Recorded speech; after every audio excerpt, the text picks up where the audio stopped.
Hello student, आज के इस लेक्चर में हम स्पेशली परमानेंट टिश्यू की बात करेंगे। इससे पहले हमने जो बात किया था वो मेरिस्टेमेटिक टिश्यू की बात किया था। आज हम बात करेंगे परमानेंट टिश्यू की। बेटा ये वो टिश्यू होते हैं जो जब मेरिस्टेमेटिक टिश्यू की जब सेल्स जो हैं न्यू सेल्स बन के तैयार होती हैं तो वो अपनी डिवीज़न पावर को खो देती हैं और वो डिफ्रेंशिएट हो जाती हैं। डिफ्रेंशिएट से मतलब होता है कि उनको उनकी अपनी पर्सनल शेप, साइज़ और फंक्शन मिल जाता है, तब हम इनको परमानेंट टिश्यू कहते हैं। देखो पहली लाइन में क्या लिखा हुआ है बेटा, These tissues are derived from the meristematic tissue। ये टिश्यू जो हैं वो मेरिस्टेमेटिक टिश्यू से ही बनते हैं। Different type of permanent tissue are formed by the differentiation of the cells of the meristematic tissue. यानी कि जो डिफरेंट टाइप्स के परमानेंट टिश्यू हैं वो फॉर्म मीन्स बनते हैं बाय द डिफरेंशिएशन। ये वर्ड सबका समझना ज़रूरी है। डिफरेंशिएशन का मतलब होता है उनको उनकी जिम्मेदारी मिल जाना, उनको उनका काम मिल जाना, उनको उनकी शेप मिल जाना। जैसे परिवार के अंदर छोटे छोटे बच्चे होते हैं तो शुरुआत में वो मेरिस्टेमेटिक है, अभी बढ़ रहे हैं। जब वो बड़े हो जाते हैं तो घर में उनकी जिम्मेदारियाँ दे दी जाती हैं। तो जब जिम्मेदारी उनको मिल गई, जैसे बड़ा भाई है वो फादर के साथ काम कर रहा है, बड़ी सिस्टर है वो मदर के साथ काम कर रही है, तो उनको उनके काम मिल चुके हैं और वो अब अपनी शेप और साइज़ में आ चुके हैं। अब ना तो उनका साइज़ बढ़ेगा ना उनका कोई शेप में ज़्यादा चेंजिंग होगी। तो ये काम बेटा हमारा डिफ्रेंशिएशन कहलाता है। तो ये सब कुछ मेरिस्टेमेटिक टिश्यू से ही है। एक बार फिर से मैं रिपीट करूं, परमानेंट टिश्यू बेटा वो टिश्यू होते हैं जो मेरिस्टेमेटिक टिश्यू से ही बनते हैं। बस फ़र्क इतना है कि मेरिस्टेमेटिक टिश्यू के पास डिवीज़न पावर होती है और ये डिफ्रेंशिएट हो जाते हैं बेटा। अब हम बात करते हैं इनके कैरेक्टरिस्टिक्स ऑफ परमानेंट टिश्यू के।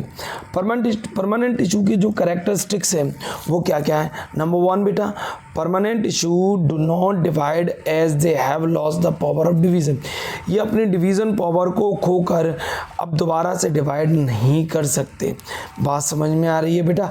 अगर कोई घर के अंदर बच्चा बड़ा हो चुका है जो टीन एज को पार कर चुका है, यानी टीन से यानी 13 से 19 के बीच तो उसके अंदर ग्रो हो जाएगा, उसका साइज भी बदलेगा, लेकिन उसके बाद फिर ऐसा नहीं होगा, तब वो परमानेंट हो चुका है बेटा। They have a definite form and size. अब इनकी फॉर्म यानी कि इनकी शक्ल सूरत और साइज डेफिनेट हो चुका है, फिक्स है अपनी जगह पे, अब उसमें कोई बदलाव नहीं होगा। Next, they are differentiated cell and carry out specific function. अब ये डिफ्रेंशिएट हो गई हैं, अलग हो चुकी हैं, किन से? मेरिस्टेमेटिक सेल से, क्योंकि वो डिवाइड कर रही थी लेकिन ये डिवाइड नहीं करती हैं, तो ये अलग हो चुकी हैं स्टूडेंट्स। तो इनको इनका स्पेसिफिक फंक्शन मिल चुका है। जैसा कि मैंने आपको पहले बताया था कि परमानेंट टिश्यू वो टिश्यू होते हैं जिनकी सेल्स अपने स्पेसिफिक फंक्शन के लिए जानी जाती हैं। दे मे बी लिविंग और डेड। ये जिंदा भी हो सकती हैं और डेड भी हो सकती हैं। इतनी बात सभी को समझ में आया होगा। ये परमानेंट जो टिश्यू होते हैं हमारे वो दोनों तरीके के होते हैं, लिविंग भी होते हैं और डेड भी होते हैं। दे मे बी हैव थिन और थिक सेल वॉल। भाई जो लिविंग है उनकी सेल वॉल थिन होगी, जो डेड है उनकी सेल वॉल थिक होगी, लेकिन कभी कभी एक्सेप्शन भी मिलता है, लिविंग में थिक मिलेगा और डेड में जो है थिन मिलता है, तो ये भी देखा जाता है। तो ये इनका फिफ्थ फीचर रहा। 6th फीचर है इनका guys, the cells are large with vacuolated cytoplasm. ये सेल्स बड़ी होती हैं और इनके साथ वैक्यूल भी होता है। वैक्यूल के बारे में मैंने लास्ट टर्न पे भी बताया था। वैक्यूल्स हर एक प्लांट सेल के अंदर एक बड़ी सी स्ट्रक्चर है जो पूरे सेल के वॉल्यूम को मेंटेन करती है साइटोप्लाज्म के अंदर। तो इस तरीके से बेटा हमने परमानेंट टिश्यू की डेफिनेशन को देखा। छोटी सी डेफिनेशन है बेटा। डेफिनेशन क्या है? The tissues are derived from the meristematic tissue. बस ख़त्म हो गई इतनी। और अगर कोई ये वाली याद पूरी लर्न करना चाहे वो पूरा कर सकता है। ठीक इसी तरीके से हमने कैरेक्टरिस्टिक्स पार्ट्स को भी देखा, उनके फीचर्स को भी देखा, उनके अंदर क्या क्या फीचर्स होते हैं। अब गाइस स्पेशली हम बात करेंगे एक इम्पोर्टेंट टॉपिक की जो हमको डिफरेंसेस बताएगा किसके बीच बेटा, differences between meristematic tissue and permanent tissue. बहुत इंपॉर्टेंट टॉपिक है, ढेर सारे इसमें पॉइंट दे रखे हुए हैं। मैं जितना आपको समझाऊं मैं सारे समझाऊंगा आपको और आपको कोशिश भी करूँगा समझ में आए। जैसे सेल्स डिवाइड रिपीटेडली, ये सेल्स लगातार डिवाइड होती रहती हैं। Cells are derived from the meristematic tissue and normally do not divide, ना तो ये नॉर्मली डिवाइड होती हैं और इनके पास डिवीजन पावर नहीं होती। ये पहले पॉइंट का इनका डिफरेंस हुआ।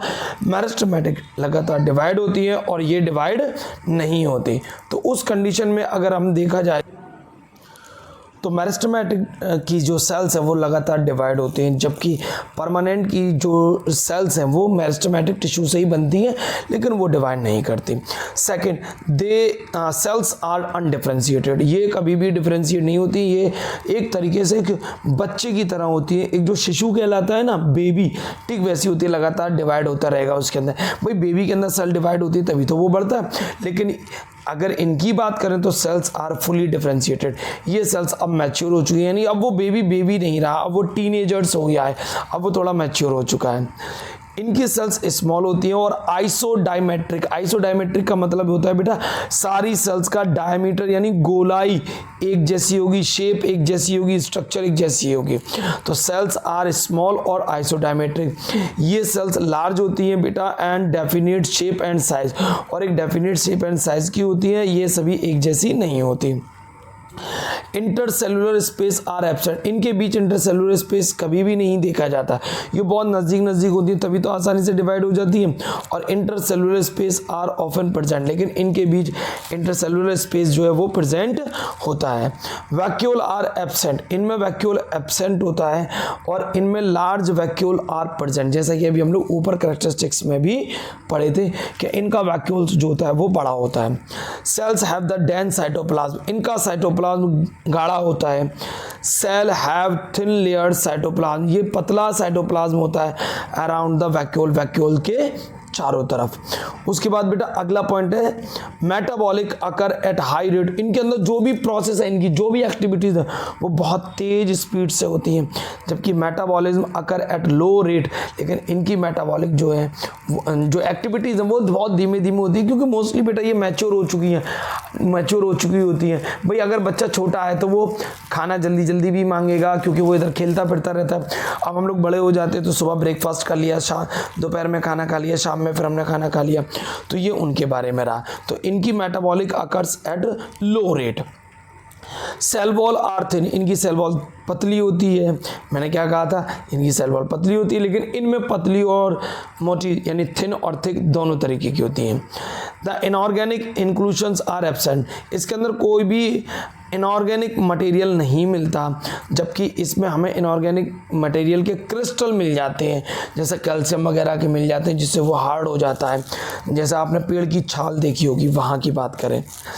It is a simple tissue, ये बहुत ही सिंपल टिश्यू है। It may be a simpler और अ कॉम्प्लेक्स टिश्यू, ये सिंपल भी हैं और कॉम्प्लेक्स भी हैं। इट हेल्प इन ग्रोथ, ये ग्रोथ में हेल्प करते हैं। It help in protection, photosynthesis, conduction and support, ये सिर्फ बढ़ने में मदद करते हैं, जबकि ये प्रोटेक्शन भी दे रहे हैं, फोटोसिंथेसिस भी कर रहे हैं, कंडक्शन भी कर रहे हैं और सपोर्ट भी दे रहे हैं।